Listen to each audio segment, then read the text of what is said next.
Welcome back. Police ભરતીની તૈયારી કરતા મિત્રો, કોન્સ્ટેબલ મિત્રો અને પીએસઆઈ મિત્રો, બધાના હાથમાં તમારા ફિઝિકલની તારીખ એટલે કે દશેરાનો દિવસ ફિક્સ થઈ ગયો છે. હવે આ દિવસે તમારું પરફોર્મન્સ કેવું રહે એના ઉપર બધો આધાર છે. તો આજના વિડીયોમાં આપણે કંઈક વાત કરવાની છે. આવતીકાલથી જ અથવા તો નજીકમાં જ જે મિત્રોનું ફિઝિકલ છે એવું, થોડુંક દૂર છે એવા મિત્રોએ કઈ વાત ધ્યાનમાં રાખવાની, અને ખાસ તો વાત કરવાની છે ફિઝિકલના આગલા દિવસે કઈ વાતોનું ધ્યાન રાખવું, આગલી રાતે કેટલો રેસ્ટ લેવો, અને ફિઝિકલના દિવસે કેટલીક ચીજો મહત્વની છે જેનું આપણે ધ્યાન રાખવું જોઈએ. તો આજના વિડીયોમાં આપણે વાત કરવાની છે પોલીસ ફિઝિકલ ને લઈને જે તમારું ટેસ્ટ થવાનું છે, તમારી એક રેસ છે, ફાઇનલ રેસ, એના માટે કેટલીક ઉપયોગી વાતો છે એ કરવાની છે. તો એડવાન્સમાં જ બધાને ઓલ ધ બેસ્ટ. વિડીયોની પ્રોપર વાત કરીએ એ પહેલાં આપણે રોજનું કરંટ અફેર છે એ આપતા હોય છે આ પ્રકારે થોડુંક ડિટેલમાં.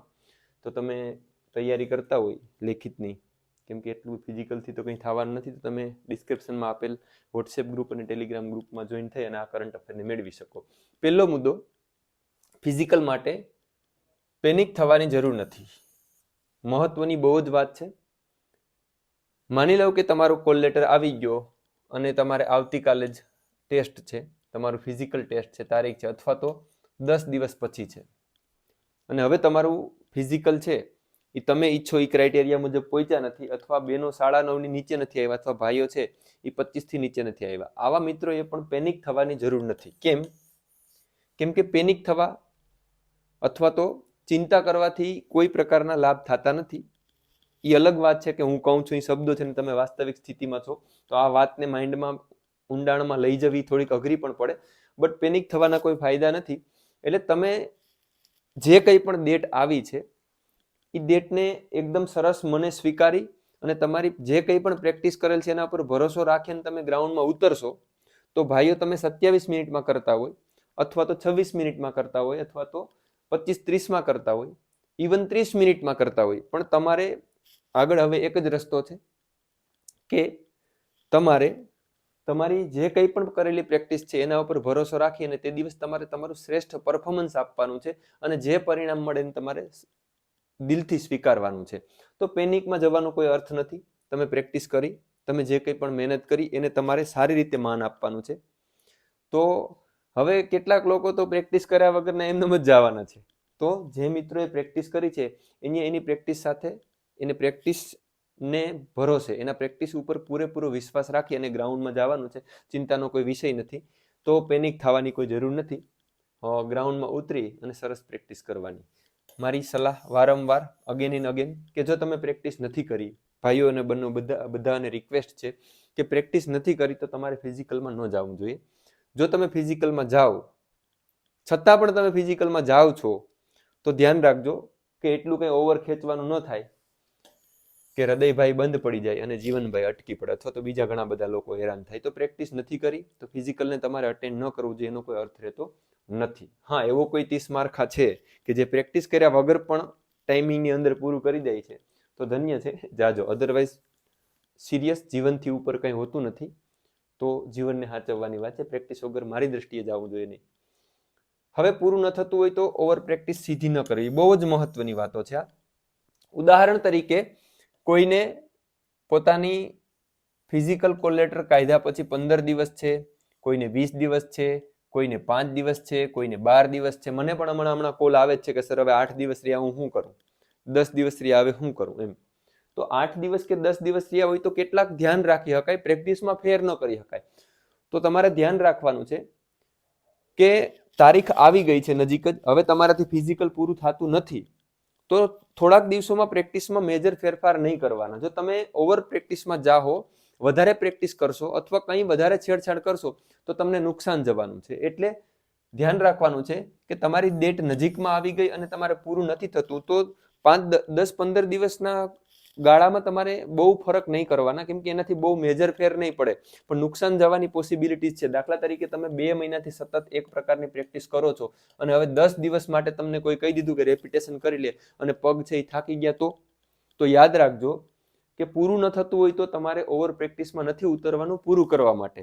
હવે તો તમારે જેમ ફિઝિકલ આવે છે એમ તમારા બોડીને સાચવવાનું છે, તમારા બોડીની ઉર્જા અને એનર્જીને બચાવીને પછી તે દિવસે સારું પરફોર્મન્સ કરવાનું છે.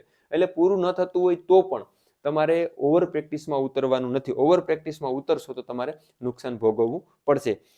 અધરવાઇઝ નાના નાના ફેરફાર તમે કરી શકો. વોર્મઅપ ન કરતા હોય તો પ્રોપર વોર્મઅપ કરો, કુલ ડાઉન કરો, સ્ટ્રેચિંગ કરો, આવા ફેર કરી શકાય. પણ તમે સ્પીડ વર્કઆઉટને એડ કરો, રેપિટેશન લગાવવા લાગો, 5 દોડતા હોય ને બદલે 10 દોડવા લાગો, તો આવા અણઘણ ચેન્જ નહીં કરવાના, નુકસાનકારક સાબિત થઈ શકે. અથવા તો કોઈ સ્પોર્ટને જાણે છે એની આગળથી તમે સલાહ લઈ શકો. કોન્ફિડન્સ બિલ્ડ કરવો. તમારે કોન્ફિડન્સ બિલ્ડ કરવાનો છે કે જે તમે પ્રેક્ટિસ કરી છે આ પ્રેક્ટિસના આધારે તમારે શ્રેષ્ઠ પરફોર્મન્સ આપવાનું છે ગ્રાઉન્ડમાં. નહીં કે 5 હાથ કે 10-15 દિવસ તમારા હાથમાં છે અને તમે પ્રેક્ટિસમાં મેજર ફેર કરીને તમે કંઈ ચેન્જ લાવી દો. ફિઝિકલ દુનિયામાં આવું બહુ પોસિબલ હોતું નથી. એટલે ઓવર પ્રેક્ટિસમાં નહીં જવાનું. તમારા બોડીની એટલીસ્ટ છે એના કરતાં સારી સ્ફૂર્તિ સાથે તમારે મેદાનમાં ઉતારવાનું છે. નહીં કે છે એના કરતાં થાકેલ લોથપોથ થયેલ શરીર લઈને તમે ફિઝિકલમાં જાઓ ઓવર પ્રેક્ટિસ કરીને. તો રિક્વેસ્ટ ટુ ઓલ કે આવું કરવું જોઈએ નહીં. ટાઈમિંગ લેવું કે કેમ? હવે માની લઉં કે તમારે 15 દિવસ છે ફિઝિકલના, તો મારી દ્રષ્ટિએ હવે તમારે કોઈ પણ પ્રકારનું ટાઈમિંગ ન લેવું જોઈએ. પ્રેક્ટિસ કરીને સીધું ઉતરી જવાય. જે મિત્રોને 1 મહિનાથી ઉપરનો સમય છે આવા મિત્રોએ એકાદ વખત વચ્ચે ટાઈમિંગ લઈ લેવું જોઈએ. તમારા કોન્ફિડન્સમાં કંઈ ફરક ન પડતો હોય ટાઈમિંગ આવવાથી તો તમે ટાઈમિંગ લઈ શકો. પણ ટાઈમિંગને એવા મિત્રોએ એવોઇડ કરવું જોઈએ કે જેનું ટાઈમિંગ છે એનું ટાઈમિંગ હજી બહેનોનું 9:30 થી નીચે નથી આવતું, ભાઈઓનું 25 થી નીચે નથી આવતું. આવા મિત્રોએ ટાઈમિંગ લેવામાં બહુ ન પડવું જોઈએ જો તમે તમારા કોન્ફિડન્સને સાચવી ન શકતા હોય તો.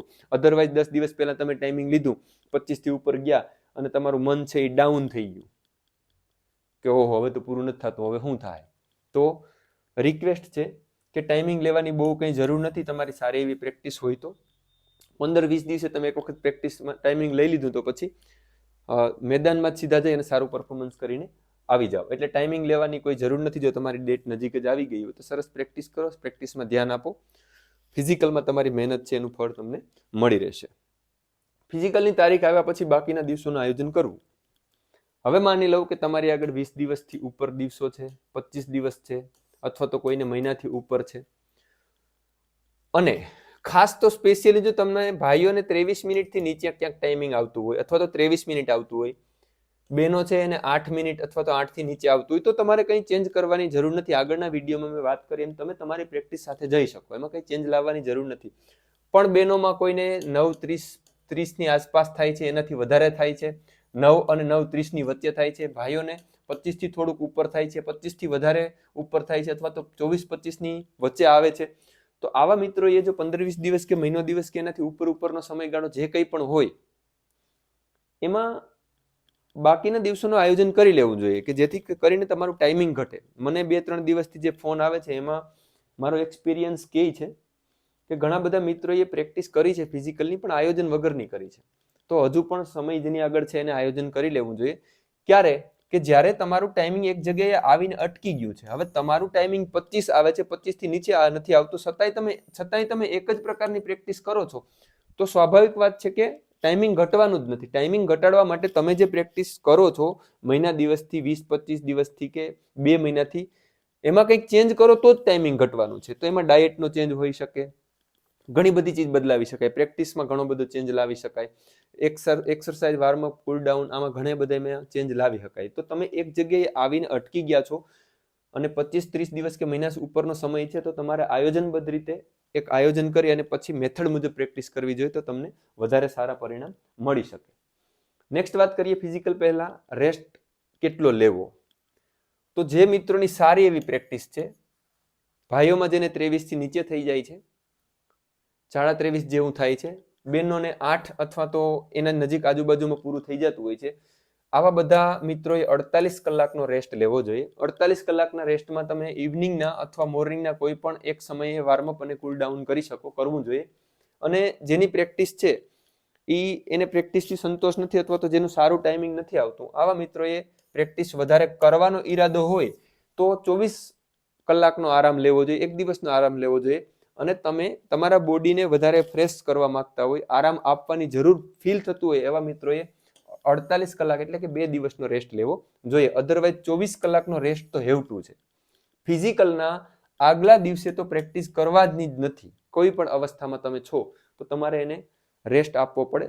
રેસ્ટ આપવાનો છે તમારા બોડીને, તમારા મસલ્સને રિકવર કરવાના છે, કે જેથી કરીને પ્રેક્ટિસના દિવસો દરમિયાન જે તમને થાક લાગે, થાક સાથે તમે પ્રેક્ટિસ કરી, એવી રીતે તમારે ફિઝિકલમાં પ્રેક્ટિસ નથી કરવાની. તો યાદ રાખવાનું છે કે તમારે એટલો રેસ્ટ લેવાનો છે કે ફિઝિકલના દિવસે તમારું બોડી એકદમ રિલેક્સ હોય, કોઈ પેન ન હોય, કંઈ પણ ચિંતા ન હોય, તમારા બોડીને રિલેક્સલી તમે તમારું ફિઝિકલ અટેન્ડ કરી શકો. તો 48 અથવા 24 કલાકનો રેસ્ટ છે એ ફિઝિકલના આગળ તમે લઈ શકો અને લેવો જોઈએ. બીજા કોઈ પેટા પ્રશ્ન હોય તો તમે કોમેન્ટ કરજો, હું જવાબ આપવાનો પ્રયાસ કરીશ. શરૂઆતના દિવસોમાં ફિઝિકલ હોય ત્યારે તો આની મોસ્ટ ઓફ આપણે વાત થઈ ગઈ આગળ, કે નજીકના દિવસોમાં તમારે ફિઝિકલ છે તો કોઈ મેજર ચેન્જ કરવાની જરૂર નથી. તમારી જે પ્રેક્ટિસ છે એને જાળવે રાખો અને ફિઝિકલમાં સીધા જ ઉતરી જાઓ. બહુ છેડછાડ કરવાની પ્રેક્ટિસમાં જરૂર રહેતી નથી, કેમ કે હવે ફાયદા કરતાં નુકસાન વધારે થવાની સંભાવના રહેતી હોય છે. તો પેનિકમાં ગયા વગર આ કરવું. શરીરને સાચવવું, બહુ જ બી કેરફુલ. હવે ફિઝિકલ જ્યારે ચાલુ થઈ ગયું છે ત્યારે તમે 20 મિનિટમાં કરતા હોવ તોય ઠીક છે, 21માં કરતા હોવ તોય ઠીક છે, કંઈ પણ તમારું. બેનો છે 8 મિનિટમાં પૂરું કરતા હોય, 7માં કરતા હોય, 8:30, વોટ કંઈ પણ, જે કંઈ પણ તમે પ્રેક્ટિસ કરો છો, આ પ્રેક્ટિસ જો તમને ક્યાંક પગમાં ઇન્જરી આવી ગઈ, બાઇક લઈને જતા ક્યાંક પગ અથડાઈ ગયો, અથવા તો ઉછળ કૂદ કરવા ગયા, કારણ વગરના ઠેકડા મારવા ગયા અને જો કંઈક થઈ ગયું તો તમારું ફિઝિકલ છે એ તમે અટેન્ડ જ નહીં કરી શકો. આખી મહેનત છે એ તમારા ઉપર સરસ રીતે બેસી જવાની છે. ધ્યાન રાખવાનું છે, ફિઝિકલી અને મેન્ટલી શરીરને સાચવવાનો સમય આવી ગયો. તમે પ્રેક્ટિસ કેવી કરો એ મેટર કરે જ છે, બટ શરીરને સાચવવું એ વધારે મેટર કરે છે. તો ફિઝિકલ નજીક આવે છે તો શરીર આપણી નિષ્કાળજીના કારણે આકસ્મિક કંઈ થાય તો એ આપણા હાથની બહુ વાત નથી, પણ આપણી નિષ્કાળજીના કારણે શરીર છે એમાં કંઈ થાય તો એ આપણી જવાબદારી બનતી હોય છે. તો be careful about your body. ખોરાક અને આરામ પર ધ્યાન આપવું, આ વાત બધાય માટે પ્રેક્ટિસ દરમિયાન પણ મહત્વની છે. અને જેમ જેમ ફિઝિકલની ડેટ નજીક આવી જાય, જેમ તમારું ફિઝિકલ નજીક આવે છે, એમ તમારો ખોરાક છે ને સરસ કરતો રહેવાનો. ખોરાક સરસ એનો મતલબ એવો નથી થતો કે ભરી ભરીને ખાઈ લઉં ને તમારી હેલ્થ બગડે. ખોરાક મતલબ કે તમારા શરીરમાં ડે બાય ડે સ્ટેમિના અને ઉર્જા, પાવર વધતો જાય એવો ખોરાક છે એને લેતો જવાનો. જો તમે ડાયટમાં હાલતા હોવ તો ઠીક છે, તમે ચેન્જ કરવાની જરૂર નથી, પણ માની લો કે તમે ડાયટમાં નથી રહ્યા તો તમારે હેવ ટુ ફિઝિકલના દિવસો જેમ જેમ નજીક આવે એમ એમ તમારા ખોરાકને સરસ કરતો જવાનો, કે તમારા બોડીને વધારે એનર્જી મળતી જાય. અને આરામ ઉપર પણ ધ્યાન આપવું. કેમ કે તમારું ફિઝિકલ, આપણું ફિઝિકલ ફિટનેસ છે અથવા તો રનિંગ છે એ આપણું બોડી કેટલું ફિટ છે એના ઉપર આધાર રાખે છે, નહીં કે પ્રેક્ટિસ ઉપર. માત્ર પ્રેક્ટિસથી કંઈ થતું નથી. તો ખોરાક અને આરામ આ બંને ઉપર જેમ જેમ ફિઝિકલ નજીક આવે એમ એમ વધારે તમારે ધ્યાન આપતું જવાનું છે. તો આ મુદ્દો પણ મહત્વનો છે. ફિઝિકલના દિવસે થાકેલ શરીરને ન જાવ, ધ્યાન રાખવાનું છે. ફિઝિકલના દિવસે થાકેલ શરીર સાથે ન જવું એટલે ઘણા બધા મુદ્દાઓ આવી જાય. ઉદાહરણ તરીકે તમે રેસ્ટ નથી લીધો 24 કે 48 કલાકનો, તમે આગળના દિવસો 2-3 દિવસોમાં સતત ખેતરમાં કામ કર્યું છે, અથવા તો ક્યાંય ફર્યા છો, અથવા તો લગ્નગાળામાં ગયા છો, તો ફિઝિકલના દિવસે તમે થાકેલ શરીર સાથે જાઓ એવી એક પણ એક્ટિવિટી ન કરવી જોઈએ. તમે ફિઝિકલની આગલી રાતે ટ્રાવેલિંગ કરીને સીધા ગ્રાઉન્ડમાં ઉતરો છો, આ પણ ખોટું છે, આ પણ થાકની નિશાની છે. તો ધ્યાન રાખવાનું છે, એવી એક્ટિવિટી અઠવાડિયા પહેલાથી તમારે રોકી દેવી જોઈએ કે જે તમારા ફિઝિકલના દિવસે તમારા શરીરને થાક આપતું હોય, અથવા તો સારી રીતે પરફોર્મન્સ કરવા ન દે એવી એક્ટિવિટીને તમારે બચાવવાની છે. હા, આગલા દિવસે જતું રહેવાનું ફિઝિકલના સ્થળે, કે રાત્રિ આપણે આરામ થાય, અને દિવસના પોસિબલ હોય તો ગ્રાઉન્ડની નજીક વહી જવાનું, ગ્રાઉન્ડનું સ્થળ પણ જોઈ લેવાનું કે સવારે આપણે ત્યાં પહોંચવામાં તકલીફ ન પડે. આગલી રાતે બહુ જ મહત્વનો મુદ્દો છે. ફિઝિકલની આગલી રાતે ખોરાક, તંદૂરી રોટલી ને પનીર અંગારા ને ટીકા ને માંસ મટન કોઈ ખાતા હોય તો આવી બધી ચીજો આગલી રાતે મારી દ્રષ્ટિએ એવોઇડ કરવાની છે. આગલી રાતે તમારે એવો ખોરાક ખાવાનો છે કે જેથી તમારું પાચન તંત્ર રાતે બગડે નહીં. સવારે ફિઝિકલમાં તમારે જવાનું થાય તો તમારું બોડી છે એ સરસ થઈ ગયું હોય, સફિશિયન્ટ સ્ફૂર્તિમાં હોય. એટલે આગલી રાતે વિવિધ પ્રકારના સ્વાદયુક્ત ખોરાક લેવાને બદલે તમે રૂટીન જે ખોરાક લવ છો કે જે તમારા બોડી માટે, તમારા રનિંગ માટે, ફિઝિકલ માટે યુઝફુલ છે, એવો માપમાં ખોરાક લેવો જોઈએ આગલી રાતે. આરામ, આરામ એટલે કે આગલી રાતે ઇન્સ્ટાગ્રામ ને વોટ્સએપ ને તમે બધું 12 વાગ્યા સુધી જોયા કરો અને પછી રાત્રિના કે સવારના મોર્નિંગના જે કંઈ પણ સમય છે તમે લાઈન ઉપર જાઓ તો તમારું શરીર છે એ આરામ ફીલ નહીં કરે, એના ઉપર નીંદર સવાર થઈ જાય. તો આગલી રાતે વહેલા જ જમીને વહેલા જ હુઈ જવાનું તમારી રીતે, તમારા સેન્સથી. તો મહત્વનું છે કે આગલી રાતે ખોરાક છે એ તમારે બરાબર માપમાં અને એનર્જી વાળો લેવાનો છે. પૂરેપૂરું હુઈ જવાનું, પૂરેપૂરો આરામ કરવાનો છે. પૂરેપૂરું હુઈ તો નથી જવાનું, કેમ કે ઉઠવાનું છે સવારે. અને માનસિક સ્થિતિ તમારી હાંજ રાતે જ સેટ કરી લેવાની છે. મનમાં જે આવરણો બંધાણા હોય, ક્યાંય ઝઘડા થયા હોય, કોઈ યાર ઝઘડા હોય, ખાનગી સંબંધો ના હોય, જાહેર સંબંધો ના હોય, કોર્ટ કચેરી ના હોય, બધી ચીજો છોડો. તમારા માટે આવતીકાલના મેદાન સિવાય હવે કંઈ મહત્વનું નથી, એને જ મગજમાં રાખી દુનિયાને ભૂલીને શાંતિથી સુઈ જવાનું. તો આ મહત્વનું છે. હવે મેદાનના દિવસે બહુ જ મહત્વની વાત, રેસનો દિવસ છે, તમારે જીતવાનું છે. પહેલો નંબર નથી લાવવાનો, 25માં અને બેનોએ 9:30 પૂરું કરવાનું છે. હવે મેદાનના દિવસે સવારે ઠંડી છે, હમણાં ખાસ મહત્વનો મુદ્દો છે કે જોન સીના અને જોન એબ્રાહિમ બની અને ખુલ્લા બોડી લઈને ગ્રાઉન્ડમાં ચડિયું પહેરીને ન વહી જવાનું. ગ્રાઉન્ડની અંદર અપર આવું કંઈક જેકેટ તમારી પાસે, ટોપી કંઈ ન હોય તો ધાબરા વીટીને વયા જાવ. પણ જ્યાં સુધી તમારા ગ્રાઉન્ડમાં ઉતરવાનો વારો ન આવે ત્યાં સુધી તમારા બોડીને ઠંડીથી બચાવો. આ બહુ મહત્વની વાત છે, કેમ કે ઠંડી તમારા બોડીમાં ચડી ગઈ છે તો 2 રાઉન્ડે તો તમારા બોડી એકદમ રિધમમાં આવશે. તો ખાસ વાત ધ્યાન રાખજો કે ઠંડી વધારે છે તો બોડીને કવર રાખો. એકદમ ટ્રેક ઉપર તમારે જવાનું થાય ત્યારે જ તમારે એને કાઢવું જોઈએ. પાણી, સવારમાં તમે વહેલા વહી ગયા હોય તો તમારું લાઈન ઉપર ઊભું થવાનો વારો આવે ત્યાં સુધી તમે પાણી ન પીવું તો પણ રનિંગ દરમિયાન છે તમને પાણીની ખપત થાય એવું બની શકે. તો સમયાંતરે થોડું થોડું પાણી પીવું જોઈએ. અને પાણી તમે પીવું છો અને તમને પેશાબ લાગે છે તો એને પણ સમયાંતરે તમારે ખાલી કરતું રહેવાનું છે. ખોરાક, સવારે જો તમને આદત હોય તો અડધું કે થોડુંક કેળું, એકાદ બિસ્કિટ, થોડુંક એવું લિક્વિડ લઈ શકો. પેટ ભરીને સવારે કંઈ ખાવાનું નથી, પણ તમારું બોડી છે એ એનર્જીમાં થોડુંક રહે, જેને ભૂખ ન લાગે, ભૂખ યાદ ન આવે અને ભૂખ ભારી ન પડે રનિંગ ઉપર, એટલા પૂરતું થોડું ઘણું પાણી અથવા તો થોડું કંઈ જ્યુસ અથવા તો તમે લીંબુ શરબત કે જે કંઈ પણ લેતા હોય એ થોડું થોડું અંદર રાખી શકો. મારી દ્રષ્ટિએ સંતરા છે, જો તમને ફાવતા હોય તો સંતરું છે ને 1-2 ચીર કે એવી રીતે થોડું થોડું તમે આપતા રહો તો વધારે બેટર છે.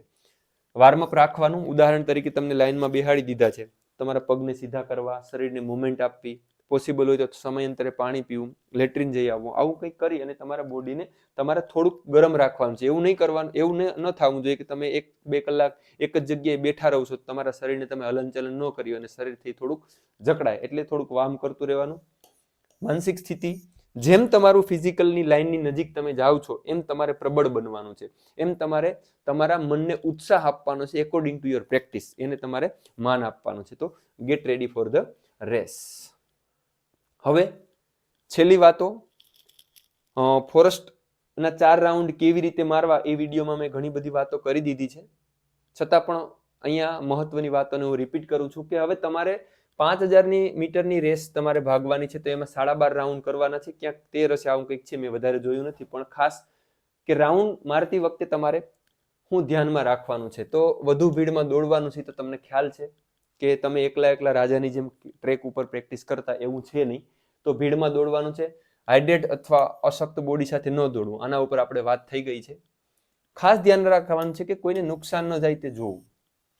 આપણે દોડતા હોય અને કોઈને ક્રોસ કરવા માટે થઈ અને આપણે કોઈને ધક્કો મારીએ અથવા તો આપણાથી ધક્કો લાગે, આવી કોઈ પણ એક્ટિવિટી કરવી જોઈએ નહીં. તો ક્રોસ કરવામાં તમારે ખાસ ધ્યાન રાખવાનું છે કે એના નિયમો મુજબ આ સાઈડથી, મતલબ કે આમ ડાબી સાઈડથી પેલા ભાઈની જમણી સાઈડથી તમારે ક્રોસ કરવું જોઈએ. આ વાતો કોના માટે નથી? એવા લોકો માટે આ વાત નથી કે જે પોતાની આઈડિયોલોજી સાથે જાય છે. હું અહીંયા વાત તમને કરીશ કે રાઉન્ડ કઈ રીતે મારવા, 12 રાઉન્ડ કે 13 રાઉન્ડ બેનો માટે જે કંઈ પણ 1600 મીટરના 4 રાઉન્ડ છે કેવી રીતે પૂરા કરવા, એ વાત એવા લોકો માટે છે કે જેની આનું આયોજન નથી કરેલું. તો જો તમે કોઈ આયોજન કરેલું છે કે રાઉન્ડ કેવી રીતે મારવા, તો એના મુજબ જ તમારે પ્રેક્ટિસ મુજબ તમારે જવાનું છે. આ વાતો તમારે ધ્યાને લેવાની નથી. સેલ્ફ કોન્ફિડન્સ મહત્વની વાત છે.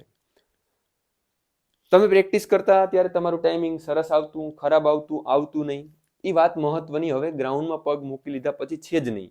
હવે તો જે તમારે કરવાનું છે એનું જ મહત્વ છે. તો સરસ મજાના સેલ્ફ કોન્ફિડન્સ સાથે તમારે રેસને પૂરી કરવાની છે. પરિણામ જે આવે એની ચિંતા મૂક્યા વગર.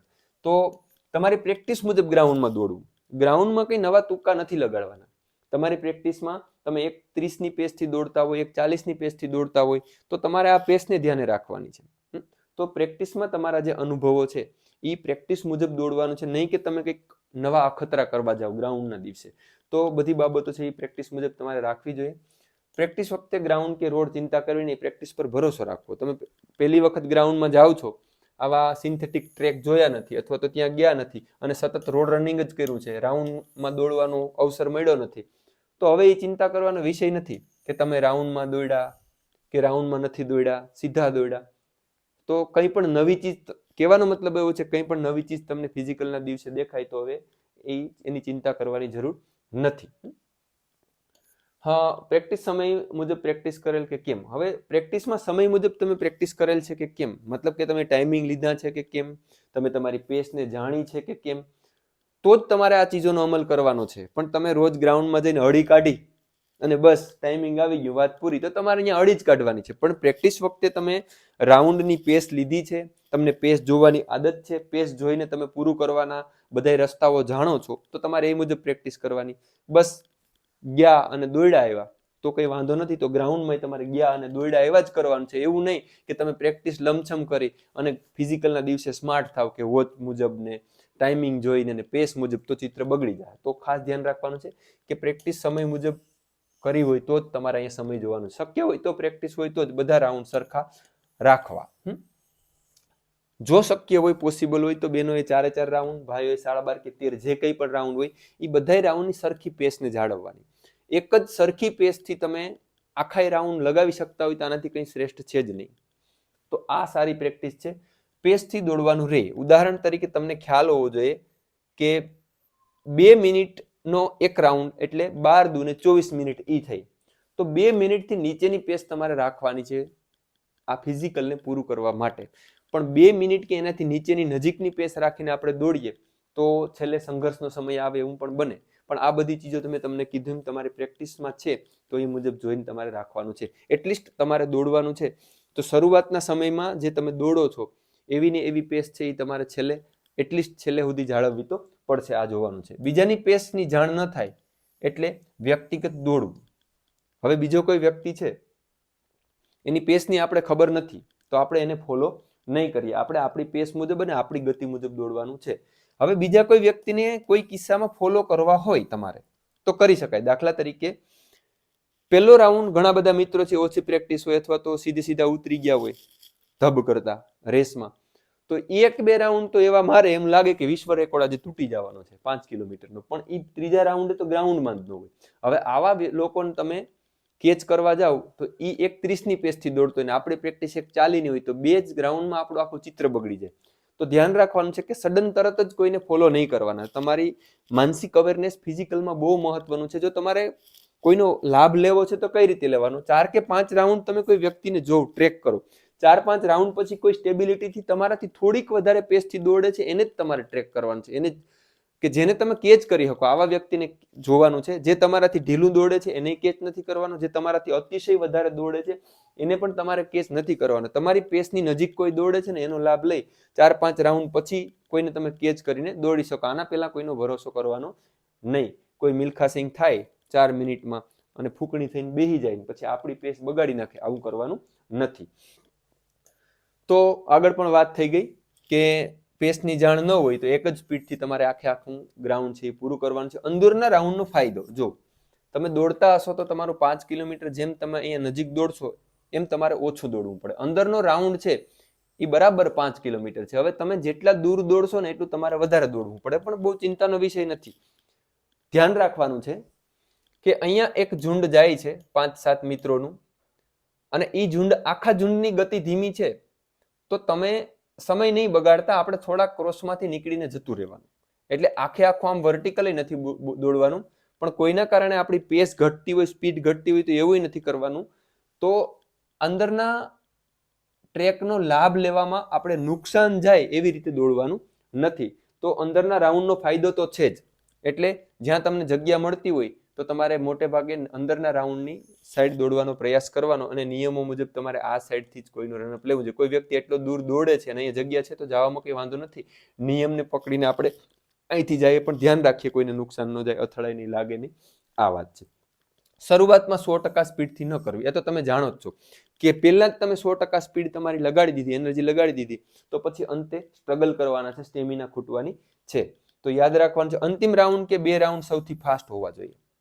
ભાઈઓ કે બહેનો કોઈ પણને આ નિયમ લાગુ પડે છે કે તમે જે પ્રેક્ટિસ કરી છે, તમે જે દોડો છો એમાં પ્રેક્ટિસ હોય તો, પ્રેક્ટિસ ન હોય અને એક જ રાગથી તમે દોડતા હોય, તમને તમારી જાણ હોય તો કોઈ કહેવાની જરૂર નથી, પણ છેલ્લા 1 કે 2 રાઉન્ડ સારા એવી એનર્જીથી તમે દોડી જાઓ અને તમે એકદમ ટાઈમિંગની નજીક દોડતા હોય, સ્ટ્રગલ કરતા હોય તો એ તમને ફાયદો કરશે. દાખલા તરીકે 25 આસપાસ કરો છો તમે, બેનો 9.5 આસપાસ કરે છે, ઉપર નીચે જાય છે, તો છેલ્લા 2 રાઉન્ડ તમે જુસ્સામાં આવીને એકદમ એનર્જીથી લગાવો ને તો એ થોડીક સેકન્ડો છે એ તમારી રિકવર થઈ જાય. તો ધ્યાનમાં રાખવાનું છે. અને કુલ ડાઉન, છેલ્લી વાત, ફિઝિકલ પૂરું થઈ ગયું એટલે બહાર જઈને તરત નથી બેસી જવાનું. તમારા બોડીને પ્રોપર કુલ ડાઉન કરવાનું છે. થોડુંક હાલો, થોડી કસરત કરો અને પછી જ તમે બહાર નીકળો. તો યાદ રાખવાનું છે કે તમારું ફિઝિકલ પૂરું થઈ જાય પછી પણ શરીરને આરામ આપો, કસરત આપો, કુલ ડાઉન આપો, સ્ટ્રેચિંગ કરો અને પછી જાઓ. કેમ કે ફિઝિકલનો દિવસ એવો દિવસ હોય છે કે તમે ભલે 7 મહિનાથી પ્રેક્ટિસ કરતા હોય, 1 વર્ષથી પ્રેક્ટિસ કરતા હોય, પણ ત્યાં તમે તમારું મેક્સિમમ આપી દો છો, જાણતા કે અજાણતા. એટલે સૌથી વધારે થાક તમને ફિઝિકલના દિવસે જ લાગશે. તો આ થાક છે એ શરીરને નુકસાનકારક સાબિત ન થાય એટલે પ્રોપર કુલ ડાઉન પણ કરવું અને પ્રોપર સ્ટ્રેચિંગ પણ કરવું જોઈએ. તો આ હતી કેટલીક વાતો. આ સિવાય તમારા કોઈ સવાલો હોય તો કોમેન્ટમાં કહેજો. હું ત્યાં રિપ્લાય કરવાનો પ્રયાસ કરી, વધારે સવાલો હશે તેના ઉપર વિડીયો બનાવવાનો પ્રયાસ કરી.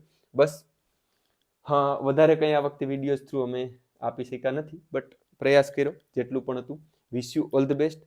અને જે કંઈ પણ તમે પ્રેક્ટિસ કરી છે એ પ્રેક્ટિસ ઉપર ભરોસો રાખી અને ગ્રાઉન્ડમાં ઉતરી જાઓ. અને હજી તમારી આગળ સમય છે તો આ સમયનો એકદમ સ્માર્ટલી ઉપયોગ કરી અને ગ્રાઉન્ડ પાસ કરો એવી અપેક્ષા. Thank you so much.